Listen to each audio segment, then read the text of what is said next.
If your squat looks anything like that, this video is going to be for you. Cool. Now, first things first, let's look at what a good squat looks like. Now, the tempo of this is exaggerated, but we want the hips below knee. So if your technique is good, you just haven't got that range, you can't get lower. You go in your squat and it'll look a bit like this. Everything looks like it's going to be good brace, and then you're getting in, you can't get any lower than this. Mobility is probably the main issue here. If there's no pain, you're just tight and you can't physically get any lower, and then just have a quiet word with yourself. Is it too heavy? Or is it just a lack of mobility? If it doesn't feel too heavy, then there's a couple of quick fixes we can do. If you're lucky enough that your gym has some heel wedges in, some heel lifts, this will be the quickest fix to get a deeper squat. Next best option, a couple of small plates. Using some plates, using some wedges, or just doing what lifters do. Not everyone's going to want to invest in lifters just to do some squats in the gym. So again, flat shoes, it's always a good start. Don't be squatting in runners. Anything that's too soft, squat start at your feet. Connection to the floor is massive. If you've got no connection to the floor because your shoes are dead spongy and your ankles are all over the place, your squat is going to be shit. So just find a sweet point in your heel. This will give you just a slight advantage, and it might just allow you a tiny bit more depth. Once you've found something that allows you to get deeper than you can normally squat, drop the weight down a little bit and work around there. So let's say you found something that's going to give you an advantage now in your squat. We can build on your mobility and your strength in these positions that are weak. From there, we can just hold something and just get down into as far as we can in that squat. We want to find an active point, the lowest point. What I want you to do is just do a few paused squats at this point. And what you're wanting from your squat is consistency. You want consistency on your depth. You want consistency on how you're moving every time. Have a target to hit with every rep.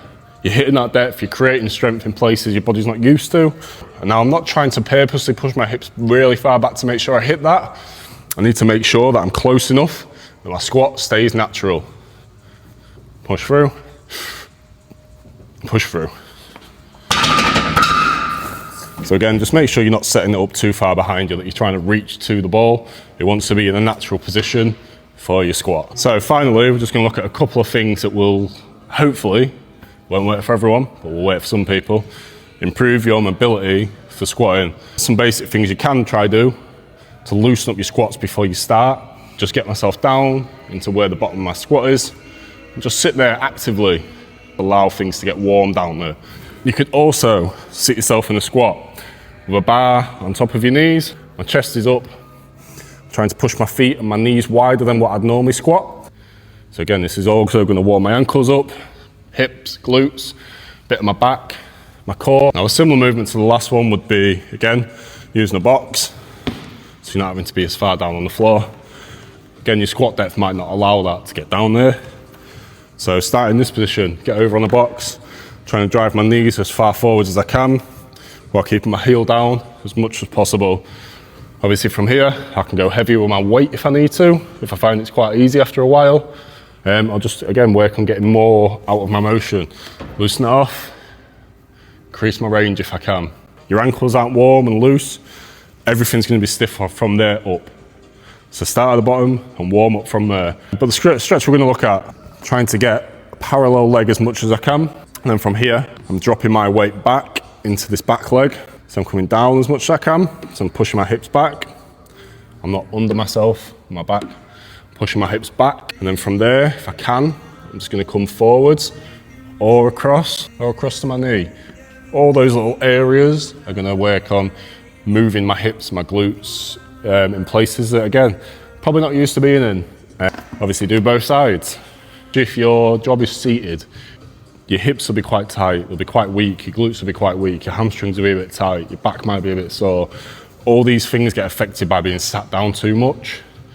And people just don't take mobility and stretching seriously enough, but it would improve, one, the training massively, what you're going to get out of lifting, what you're going to get out of squatting, for example. And two, just quality of life later on. I know people late 20s, early 30s that are just knackered, can't move. Couple of weeks, couple of months of just doing some regular mobility, regular stretching, warming up properly before you train would make a massive difference. The amount of people that would not suffer with back pain so much if they just did those things. So hopefully, after applying any of those things or all of those things, your squat is going to look a lot better. It's going to feel a lot better, and you'll start seeing progress through your weights that you're lifting and how things are moving.